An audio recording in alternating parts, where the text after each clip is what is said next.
할렐루야. 살아계신 하나님께서 이 시간도 우리와 함께 하심을 믿습니다. 오늘은 복음, 굶주림을 해결하다 시리즈 설교 첫 번째 시간으로 능력의 십자가라는 제목으로 하나님 말씀 증거하도록 하겠습니다. 이스라엘의 역사를 보면 솔로몬 왕이 죽고 나서 나라가 남과 북으로 나뉘어지게 되었습니다. 그래서 나라 이름을 남유다, 북이스라엘 이렇게 불렀습니다. 우리도 남북 분열의 아픔을 아직까지 겪고 있죠. 남한과 북한 이렇게 나누어진 상태로요.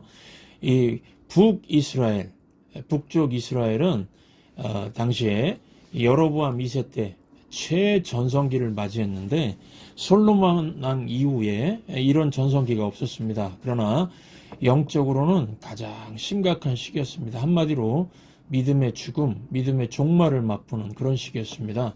완전히 세상에 취해서 죽어버린 신앙, 마치 에스겔 골짜기에 말라 비틀어진 뼈들 같은 상황이었습니다. 이 풍요로움의 극치에서 백성들은 하나님의 말씀을 듣질 않았습니다. 정확히 말하면 하나님 말씀이 들리질 않았습니다. 세상 일이 다 그런 것 같습니다. 배고플 때는 말씀이 잘 들리는데 풍요롭고 배부를 때는 좀처럼 말씀이 들리지 않는다는 것입니다. 고난받을 때는 하나님 말씀이 다 잘 들리지만은 평탄할 때는 하나님의 말씀이 잘 들리지가 않습니다. 여러분 2023년 미국 뉴욕에 사는 우리 세대에 지금 현재 우리 문제가 무엇인지 아십니까? 외적으로는 풍요로워졌으나 내적으로는 궁핍했던 시대, 말씀에 대한 영적 기갈의 시대였던 여로보암 2세 때와 같다는 겁니다. 미국 이민 역사를 봐도요, 배고프던 시절보다 이 풍요로워지던 현 시대에 하나님의 말씀을 듣지 못한 기글이 찾아오고 있습니다. 기갈, 굶주림이 찾아오고 있습니다. 영적인 굶주림. 제가 뉴욕에서 20년 넘게 목회하면서 깨달은 것이 바로 이겁니다. 이 복음을 증거해 보면 합니다. 많은 사람들이 관심 갖는 거는 뭐 경제 문제, 정치, 사회, 뭐 건강, 노후 문제 이런 것 같죠? 겉으로 볼 때는 이런 것에 관심 두는 것 같은데 실상은 그렇지 않습니다. 영적인 문제입니다. 자기들의 굶주림의 원인, 근원이 무엇인지 모르고 그냥 살고 있을 뿐입니다. 조금만 대화를 해보면은 영적인 굶주림이 있습니다. 구원에 대한 갈망이 있습니다. 하나님을 만나고 싶어 합니다. 하나님 사랑에 굶주려 있습니다. 그런데 어떻게 하나님을 만나야 될지 모르니까 다른 대안을 찾고 있는 것 뿐입니다. 아모스서 8장 11절 보시면 주 여호와의 말씀이니라 보라 날이 이를지라 내가 기근을 땅에 보내리니 양식이 없어 주림이 아니며 물이 없어 가람이 아니요 여호와의 말씀을 듣지 못한 기갈이라 이런 말씀이 있습니다.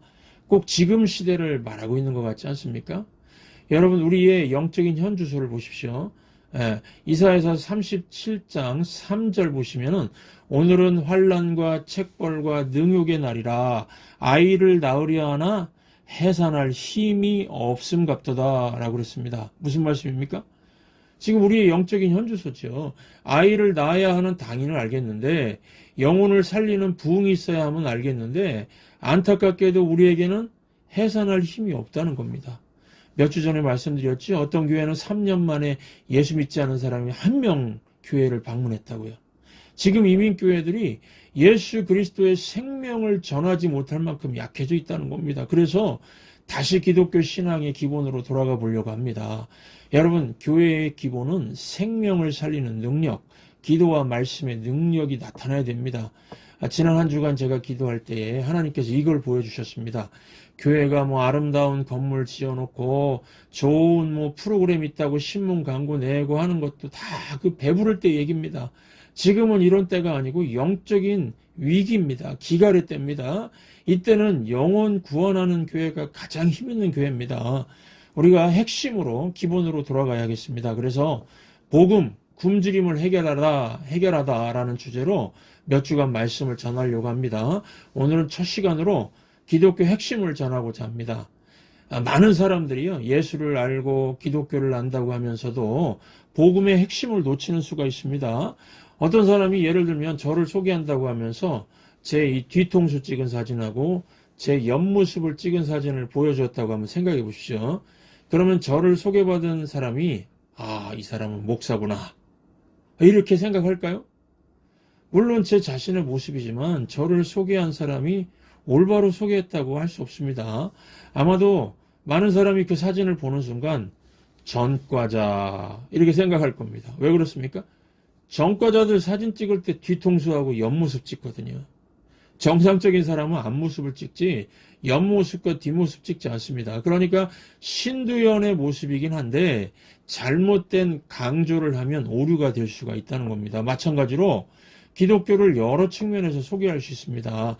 예수님의 가르침, 예수님이 행하신 기적, 성도들의 마땅한 삶 등을 통해서 기독교를 소개할 수 있습니다. 이것들도 다 귀중하지요. 그러나 이런 것들은 기독교 핵심이 아닙니다.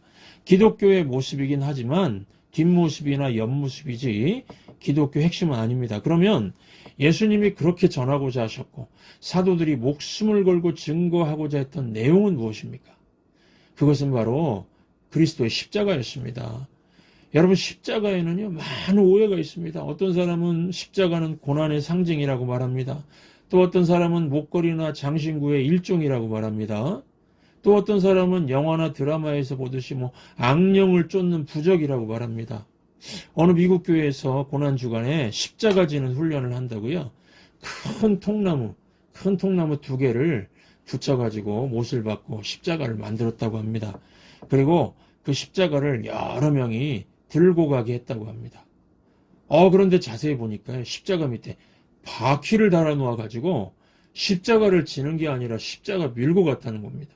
이게 무슨 십자가 지는 겁니까? 그냥 십자가 지는 흉내만 내는 것이죠.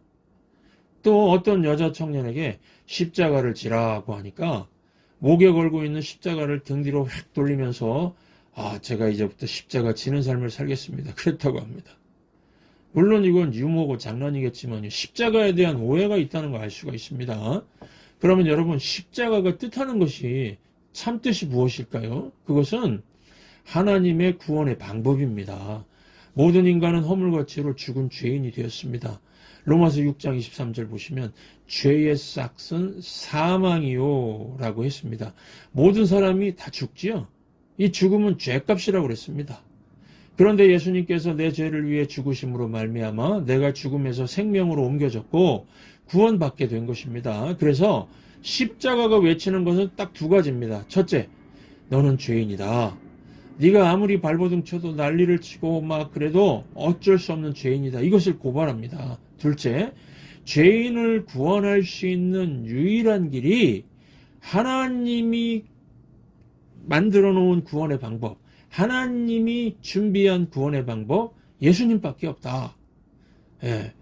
예수님, 그죠? 십자가는 예수님 외에는 구원의 길이 전혀 없다. 이걸 선언합니다. 그 사람들은요, 죄인이라는 말 듣기 싫어하시죠. 보통 자신의 조그만 죄는 인정하지만은 당신은 죽어 마땅한 죄인이라고 하면은 반항합니다. 내가 왜 죽을 죄인입니까? 도전하죠. 시카고에 가시면 시카고에는 시카고의 해몬드 제일 침례교회라는 교회가 있답니다. 이 교회를 가면은 교회 강대상 앞에 방탄유리가 있다고 합니다. 저는 이 코로나 시기에 플라스틱 같은 것으로 막아놓은 교회는 봤지만은 방탄유리 설치한 교회는 실제로 본 적이 없습니다. 여러분들 혹시 보셨습니까? 도대체 이 교회는 설교자 앞에 왜 방탄유리를 설치했을까요? 그 교회를 방문했던 사람이 그 교회 직원에게 이유를 물었다고 합니다. 그랬더니 그 교회 직원 하는 말이요. 우리 교회 목사님이 하도 죄 문제를 강하게 다루시니까 그 죄의 고발을 듣다 못해서 교회 나온 사람 중에 권총을 뽑아서 목사님에게 2번이나 쏘려고 그랬습니다. 그래서 당회에서 결정하고 방탄유리를 설치했습니다. 이렇게 대답했다는 것입니다. 여러분, 사람들은요, 당신은 죄인입니다. 이렇게 말하는 걸 아주 이 정도로 싫어한다는 겁니다. 교회 나와서 여러분들 제일 거슬렀던 말이 이 말이죠. 당신은 지옥 형벌받아 마땅한 죄인입니다. 죄인입니다. 죄인입니다. 아마도 교회 처음 나오셨을 때 죄인 하는 말에 교회 나오기 싫고 화가 나기도 했을 겁니다. 그래서 목사가 십자가를 증거하면 2가지 반응밖에 없습니다. 왜 내가 죄인이라고 분노하는 사람이 있고요. 아니면은 겸손하게 자신의 죄를 인정하는 사람이 있을 수 있습니다. 그런데요, 이 죄인이라고 인정하는 사람들 중에도 종교인의 자세를 갖는 사람도 있다는 겁니다. 이런 사람은 내 구원을 위해서 내 자신이 노력해야 되고 내 자신의 공로가 있어야 된다고 생각합니다. 수양을 쌓고 선행을 쌓아야 구원에 이른다고 생각합니다. 그러나 여러분, 십자가의 외침은 정반대입니다. 너희의 모든 노력은 아무 소용이 없다. 오직 험한 십자가 붙들어야 살게 된다는 겁니다. 제가 존경하는 이 스님 중에 성철 스님이라고 있습니다.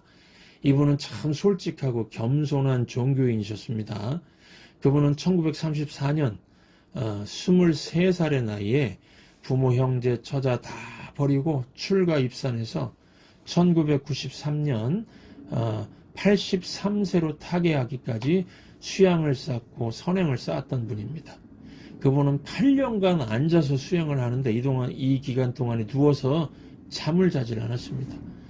또 10년간은 사람의 근접을 막기 위해서 주위에 철조망을 쳐놓고 오직 혼자서 수행을 했습니다.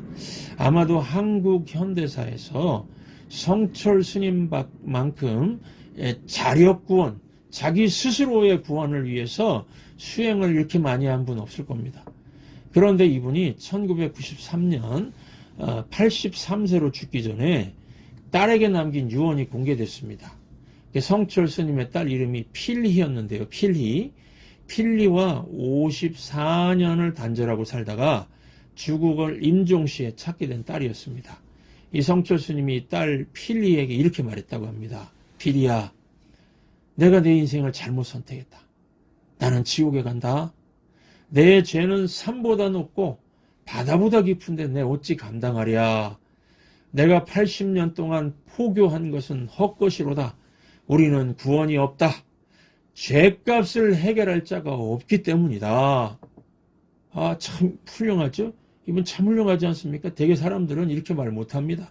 수십 년간 열심히 산 것이 헛수고였다고 말하면 억울하니까요. 그런데 이 성철 스님은 용기 있게 이 진리를 말했습니다. 여러분, 인간이 가장 솔직하고 겸허하게 말할 수 있는 진리 한 가지가 바로 이겁니다. 내 노력으로는 안 됩니다. 부족합니다. 나는 지옥에 떨어집니다. 이겁니다. 나의 모든 노력은 결국 지옥에서 벗어나게 못한다는 것입니다. 영국으로 유학을 간 한 한인 학생 이야기인데요. 중간고사를 열심히 준비했는데 전혀 예상치 못한 주관식 문제 한 개가 나왔다고 합니다.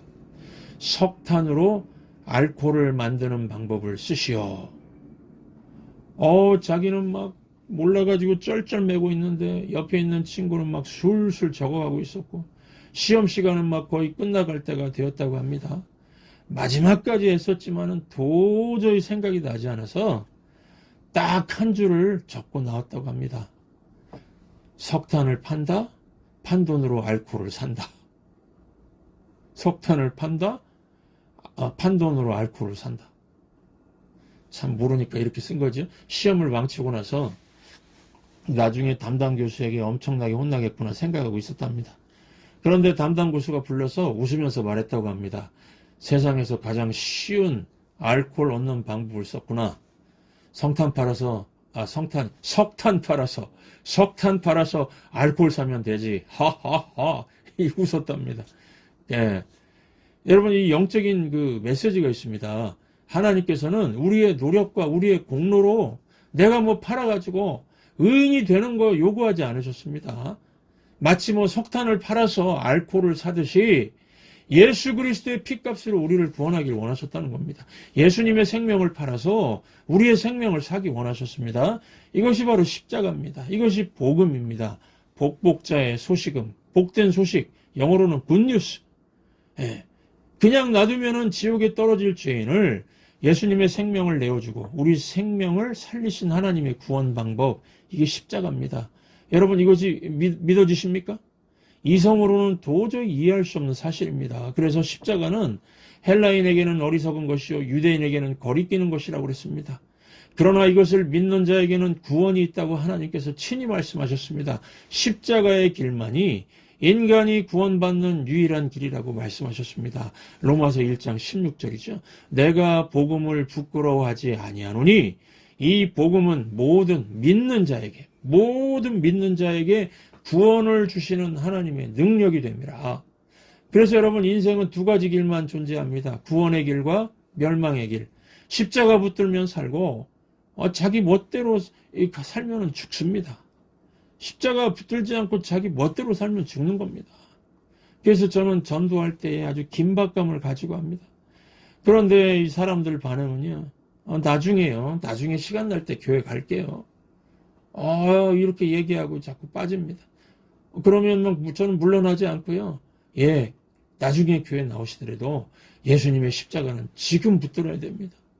이렇게 막 진심을 다해 말해도요. next time, 나중에요. 그러면서 거부합니다. 하지만 저는 절대로 영혼은 포기하지 않습니다. 여러분, 그 로댕에 생각하는 사람이란 조각상 아시죠? 그 조각상이 뭘 생각하고 있을까요? 오늘 저녁에 뭐 먹을까? 내일은 뭐 입고 나갈까? 뭐 이런 생각할까요? 원래 이 조각상은 단테의 신곡이라는 소설에 지옥 앞에 있는 장면을 조각한 것이라고 합니다. 지옥문 앞에서 한 사람이 심각하게 생각하고 있는 겁니다. 지옥문 앞에서 생각하고 있대요. 이거 참 웃기죠? 이거 넌센스죠? 지옥문 앞에서 생각하면 너무 늦습니다. 지금 생각해야 됩니다. 지금 결정해야 됩니다. 저는 여름 동안에 장례를 3번 참석했습니다. 친구의 장례식, 장인어른의 장례식, 10대 소년의 장례식. 장례식에 유익이 있습니다. 전도서 7장 2절 보시면요. 초상집에 가는 것이 잔치집에 가는 것보다 나으니 모든 사람의 끝이 이와 같이 됨이라. 모든 사람의 끝이 이와 같이 되는구나 느끼게 됩니다. 장례식에서요. 그러면서 내가 준비하고 살아야 되겠구나 하는 교훈을 얻습니다. 많은 사람들이요. 오늘 또 무사히 이런 소원을 갖고 살지요. 하지만 정말 중요한 것은 오늘 또 준비된 사람이 되게 해주세요. 기도하는 겁니다. 세상 떠나는 것은요. 순서가 없습니다. 제 친구 50대였고요. 우리 장인어른 70대였고 또 한 명은 10대였습니다. 많은 사람들이 착각하는 것이 천국과 지옥은 내가 믿으면 존재하는 것이고 안 믿으면 없는 것이라고 하는데 내가 믿든 안 믿든 실제한다는 거 알아야 합니다. 저는 실제로 있다고 철석같이 믿는데요. 왜냐하면 천국과 지옥을 직접 보고 아는 예수님이 말씀하신 거니까 의심 없이 믿습니다. 마태복음 18장 9절 보시면은요. 그래서 예수님께서 이런 말씀하셨습니다. 만일 네 눈이 너를 범죄하게 하거든 빼어내어 버리라. 한 눈으로 영생에 들어가는 것이 두 눈을 가지고 지옥불에 던져지는 것보다 나으니라. 이런 말씀하셨습니다. 무슨 말입니까? 지옥은 눈 하나, 팔 하나 없애서라도 절대로 가서는 안 되는 곳이라는 겁니다. 그래서 저는 사람들에게 예수님을 믿을 것인가 믿지 않을 것인가 선택하라고 말하고 싶지 않습니다. 이것은 마치 독약이 든 컵을 놓고서 이것은 독약입니다. 먹든지 먹지 않든지 그것은 당신의 선택입니다. 라고 말한 것 같기 때문입니다. 이거는 범죄 행위 아닙니까? 범죄 행위입니다. 만약 먹겠다고 하는 사람이 있으면 당신의 선택을 존중합니다. 이렇게 말할 수 있을까요? 멱살을 잡고서라도 말려야 됩니다. 왜냐하면 그것만이 살 길이기 때문에요. 지금 이 자리에는 예수님을 이미 영접한 분도 계실 것이고 교회는 다녀도 종교인처럼 사는 분도 계실 겁니다. 그리고 나는 믿지만은 자녀들과 배우자가 예수님을 믿지 않아도 그들의 선택을 존중한다고 그러면서 홀로 교회 나오는 분도 계실 것이고 믿고 싶은데 아직 용기가 안 나는 분도 계실 겁니다. 또는 내 이성과 부딪혀가지고 의심이 생겨서 이성과 믿음 사이에 충돌하는 분도 계실 겁니다. 지금 이 시간 이미 예수님 십자가를 믿은 분들에게는요. 좀 영혼 구원의 긴박감, 이 간절함이 마음에 솟구치기를 바랍니다. 영혼을 구해내야겠다는 이 구령의 열정이 여러분들 마음을 흥분시키길 바랍니다. 믿든지 안 믿든지 선택하라. 그런 태도로 방관한다 그러면 그건 범죄 행위입니다. 그리고 마음으로 예수님을 믿겠다고 하고 입으로 예수님을 나의 구원자, 나의 주님으로 고백하기를 주저하는 분이 있다면 오늘이 기회입니다. 다음 기회라고 말하지 마세요. 오늘이 기회입니다. 예수님이 내미는 피 묻은 손을 거절하지 마시기 바랍니다. 지금 이 시간이 주님을 영접하는 시간이 되시기 바랍니다. 여러분, 우리는 아무것도 안 하고 앉아서도 수없이 죄를 짓습니다. 만일 어떤 사람이 하루에 생각이나 말이나 행동으로 3번밖에 죄를 짓지 않는다면은 그 사람은 살아있는 천사를 불러줘야 될 겁니다. 그런데 이런 사람들이요. 하루 3번이면 한 달에 100번, 1년이면 1000번, 70년 산다 그러면 7만 번 죄를 짓는 겁니다. 세상에서 죄 한 번 짓고 빨간 줄 쳐지면 전과자 되죠. 우리가 7만 번 죄를 짓고서 나는 다른 사람보다 나으니까 천국 가야 한다는 이 소리 할 수 있습니까? 여러분, 우리는 죄 때문에요. 우리 스스로 구원할 수 없고 하나님이 구원해 주셔야 할 수 있습니다. 그런데 놀랍게도 하나님께서 구원의 방법을 마련하셨고 그것이 예수님 십자가입니다. 예수님께서 우리의 과거, 현재, 미래 죄까지도 다 담당하시고 우리를 살려주셨습니다. 그러므로 이 시간 이미 예수님을 그리스도와 주님으로 영접하신 분들은 믿든 안 믿든 선택하라는 식의 태도로 살았다면요, 깊이 반성하고 이제부터는 멸망의 길을 가는 이들, 독약 먹으려고 하는 이 사람들을 멱살이라도 잡고 끌어내서 살리겠다는 구령의 열정을 달라고 기도해 주시기 바랍니다. 그리고 아직까지 예수 그리스도를 영접하지 않고 종교인으로 그냥 마음 수양 정도 한다고 생각하고 교회 다니시는 분이 있다면 예수님을 꼭 영접하시기 바랍니다. 지금이 기회입니다. 지금 영접기도 하시기 바랍니다. 하나님, 저는 죄인입니다. 해서는 안 될 일을 했던 죄인이고 할 바를 못하겠다 살았던 죄인입니다. 그러나 예수님께서 내 죄를 위해 돌아가신 것을 믿습니다. 내가 받을 천벌을 대신 받으신 것을 믿습니다. 제 마음의 문을 엽니다. 제 마음속에 들어오셔서 나의 죄를 용서해 주시고 내 인생의 주인이 되어 주시옵소서. 우리 다 같이 기도하는 시간을 갖도록 하겠습니다.